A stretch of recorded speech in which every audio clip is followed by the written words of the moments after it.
एक दफा का जिक्र है कि परस्तान में एक बेहद गरीब परी अपनी बेटी के साथ एक टूटे फूटे से घर में रहती थी। उस परी का नाम अजरा और उसकी बेटी का नाम शहनाज था। कुछ अर्सा पहले वो लोग काफी अमीर थे। अजरा परी का शोहर तजारत करता था और उनके घर में खुदा का दिया सब कुछ मौजूद था।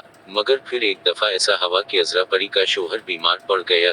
बीमारी इतनी बड़ी कि अपना काम वाम छोड़कर वो चारपाई से लग गया। अजरा परी को अपने शोहर से बेहद मोहब्बत थी। उसने शोहर की तीमारदारी में दिन रात एक कर दिए। उसकी बीमारी पर पैसा पानी की तरह बहाया, मगर उसके बावजूद उसका शोहर इसे और ननी परी शहनाज को अकेला छोड़कर चला गया। उनके पास जितना रुपया पैसा था वो तो सब अजरा परी के शोहर की बीमारी में लग गया था। उसके मरने के बाद वो लोग कोड़ी कोड़ी को मोहताज हो गए थे। अपनी गुजर बसर के लिए अजरा परी ने चंद घरों में झाड़ू बर्तन और दूसरे काम शुरू कर दिए। उस तरह माँ बेटी जिंदगी के दिन पूरे करने लगे। उनके पड़ोस में एक देव भी रहता था जिसका नाम काला देव था।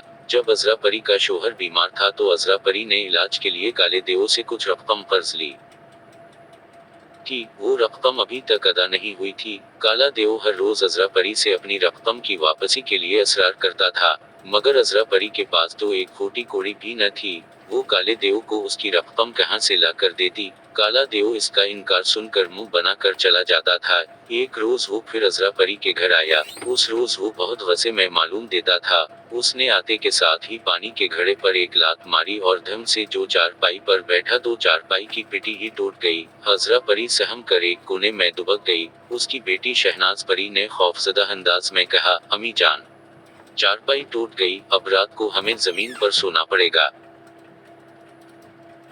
काला देव वसे से बोला, अजरा परी, अगर मुझे ये पता होता कि तुम मेरी रकम वापस करने का नाम ही नहीं लोगी तो मैं तुम्हें कभी भी रकम आधार देने पर राजी नहीं होता। तुम मुझे क्या समझती हो जो मेरी रकम अदा करने का नाम ही नहीं लेती हो। अजरा परी गड़गड़ा कर बोली, भैया काले देव, मेरी आमदनी बहुत कम है, हमारा ही गुजारा मुश्किल से होता है। काले देव ने अजरा परी की बेटी शहनाज परी का हाथ पकड़ा और से अपने साथ ले जाते हुए बोला, जब तक तुम मेरे पैसे वापस नहीं करोगी मैं तुम्हारी बेटी को अपने घर में नौकरानी बना कर रखूंगा। मेरे घर की सफाई, खाना पकाना, झाड़ू देना, बर्तन धोना, पौधों को पानी देना और कपड़ों की धुलाई, ये तमाम काम अब तुम्हारी लड़की अंजाम देगी। अजरा परी काले देव के सामने गड़गड़ाने लगी, मगर उसका दिल जरा भी नर्म न हुआ। वो शहनाज परी को अपने साथ लेकर अपने घर चला आया। उसका घर बहुत बड़ा था। उसमें 8 बड़े बड़े कमरे थे और एक बहुत वसी बाग था। शहनाज परी को काले देव का घर पसंद आ गया। शहनाज 8-10 बरस की एक जहन लड़की थी। उसने सोचा कि अगर वो काले देव का हुक्म नहीं मानेगी या उसके घर से भाग जाएगी तो वो जाकर उसकी ये को तंग करेगा। उसलिए वो चुपचाप काले देव का हर काम करने लगी। सुबह उसके लिए नाश्ता बनाती, दोपहर का खाना पकाती और फिर घर के दूसरे कामों में जग जाती। उन कामों से फारग होती तो शाम के खाने में लग जाती। काले देव को भूख बहुत लगती थी। शहनाज परी के आ जाने से काले देव को बहुत आराम हो गया था। पहले इसे अपना हर काम खुद ही करना पड़ता था, मगर अब इसे खाना भी पका पकाया मिल जाता था और कपड़े भी धुले धुलाए मिल जाते थे। न झाड़ू देना पड़ती थी और न बर्तन धोना पड़ते थे। अब वो सारा दिन मजे से अपने बाप की हरी हरी घास पर टांग धरे आराम से लेटा रहता था। एक रोज वो अपने बाग में लेटा हुआ था कि अचानक ही उसकी नजरें खजूर के दरख्तों पर पड़े। उन दरख्तों में खजूर लगे हुए थे और पक गए थे। पके हुए खजूरों को देखकर काले देव के मुंह में पानी भर आया। वो उठकर बैठ गया और फिर एक खजूर के दरख्त पर चढ़ने लगा। अभी उसने आधा फासला ही तय किया था कि अचानक उसका हाथ शहद की मक्खियों के छत्ते से टकरा गया। हजारों मक्खियां भनभनाती हुई उसकी तरफ लपकी। काला देव शहद की मक्खियों से बहुत डरता था। उन्हें अपनी तरफ लपकता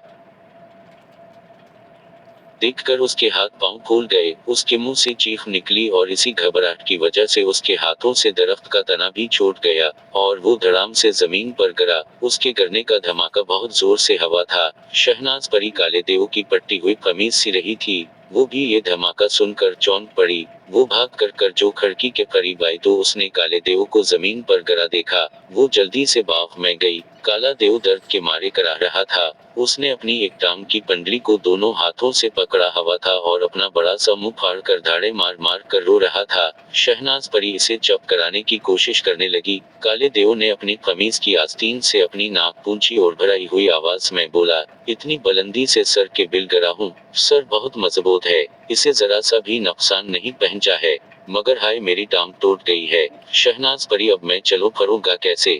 मुझे अपने गुनाहों की सजा मिल गई है। मैंने बहुत लोगों के दिल दिखाए हैं, इसी वजह से मुझे आज ये दिन देखना पड़ा है। ये कहकर काला देव फिर रोने लगा। शहनाज परी ने इसे तसल्ली दी और इसे बड़ी मुश्किलों से उसके कमर ये मैं लाई। काला देव अपने बस्तर पर लेट कर हाय हाय करने लगा। थोड़ी देर बाद उसने कहा, शहनाज परी तुम्हारी नानी के पास जादू का मरहम है, उसके लगाने से मेरी टांग ठीक होती है। मगर मुझे यकीन है कि मेरे गड़गड़ाने के बावजूद भी मुझे वो मरहम नहीं देगी। वो मुझसे बहुत नाराज हैं, क्योंकि आज से चंद साल कबल उन्होंने अपने खेतों में पानी देने के लिए अपने घर के पास एक बहुत गहरा कनवा खुदवाया था। वो इलाका चूंकि पहाड़ी इलाका है इसलिए कनवा बहुत मुश्किल से खोदा गया था। मगर मैंने शरारत करने की नियत से उस कनवी में दोबारा मिट्टी और पत्थर भर दिए थे। मेरी ये हरकत तुम्हारी नानी ने देख ली, उस दिन से वो मेरी शक्ल भी देखना पसंद नहीं करते। इतना कहकर काले देव ने एक ठंडी आह भरी और खामोश हो गया। उसके बाद इसे नींद आ गई। शहनाज परी बहुत रहमदल थी। हालांकि काले देव ने उसका उरास की माँ का दिल दिखाया था, मगर उसकी टांग के टूट जाने के बाद इसे काले देव से हमदर्दी सी हो गई थी। उसकी ख्वाहिश थी कि काला देव फिर से चलने फिरने के काबिल हो जाए। इसे अब अपनी गलतियों का एहसास हो गया था। जब काला देव सो गए तो शहनाज परी उसके घर से निकली। उरास ने एक तरफ को उड़ना शुरू कर दिया। वो अपनी नानी अम्मा के घर जा रही थी। थोड़ी देर बाद वो अपनी नानी अम्मा के घर पहुंच गई। बुढ़ापे की वजह से नानी अम्मा बहुत कमजोर हो गई थी। उन्होंने शहनाज परी को देखकर बड़ी खुशी का इजहार किया। शहनाज परी ने नानी अम्मा को बताया कि चूंकि उसकी अम्मी ने देव का कर्जा वापस नहीं किया था इसलिए वो उसको कामकाज करने के लिए अपने घर ले आया है। अब दरख्त पर गिरने की वजह से उसकी टांग टूट गई है। इसे अपनी गलतियों का एहसास भी हो गया है। वो बहुत तकलीफ में भी है, इसलिए वो उनके पास जादू का मरहम लेने के लिए आई है ताकि काले देव का इलाज कर सके। नानी अम्मा दिल की बहुत अच्छी थी। हालांकि उस देव ने उनके साथ अच्छा सलूक नहीं किया था, मगर उन्होंने शहनाज परी से कहा, बेटी मैं तुम्हारे राय से बहुत खुश हूँ। अगरचे वो देवाचा नहीं है, उसने तुम लोगों के साथ बहुत बुरा सलूक किया है, मगर आज के बावजूद तुम उसकी मदद करना चाहती हो, ये बहुत अच्छी बात है।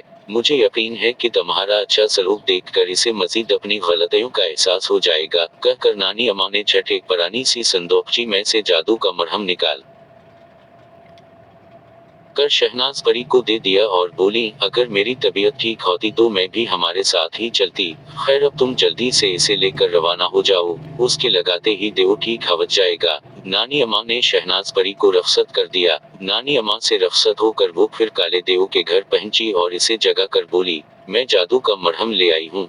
काला देव तो खुशी के मारे उछल पड़ा। शहनाज परी ने उसकी पंडली पर जादू का मरहम लगाया तो काला देव पहले की तरह ही भला चिंगा हो गया। उसका दर्द भी गायब हो गया और वह चलने फिरने के काबिल हो गया। अपनी टांग के ठीक हो जाने पर उसका खुशी से बुरा हाल था। वो अपने पूरे घर में नाचा नाचा फिर रहा था। शहनाज परी उसकी बच्चों की सी अच्छल को देखकर हंस रही थी। काले देव को एहसास था कि शहनाज परी ने उसकी ज्यादतियों की बदला नेकी की सूरत में दिया है।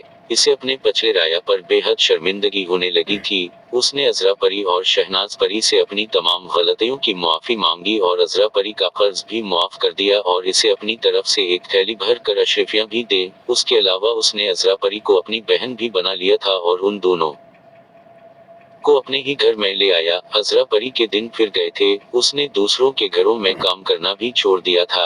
अब वो लोग नहायत आयश व आराम से रहने लगे थे। काला देव बेहद शरीफ बन गया था। काले देव की उस तब्दीली पर लोग हैरान थे। उन लोगों को क्या पता था कि शहनाज परी की एक जरा सी नेकी काले देव को राह रास्त पर ले आई थी। अब वो तीनों हंसी खुशी जिंदगी बसर करने लगे।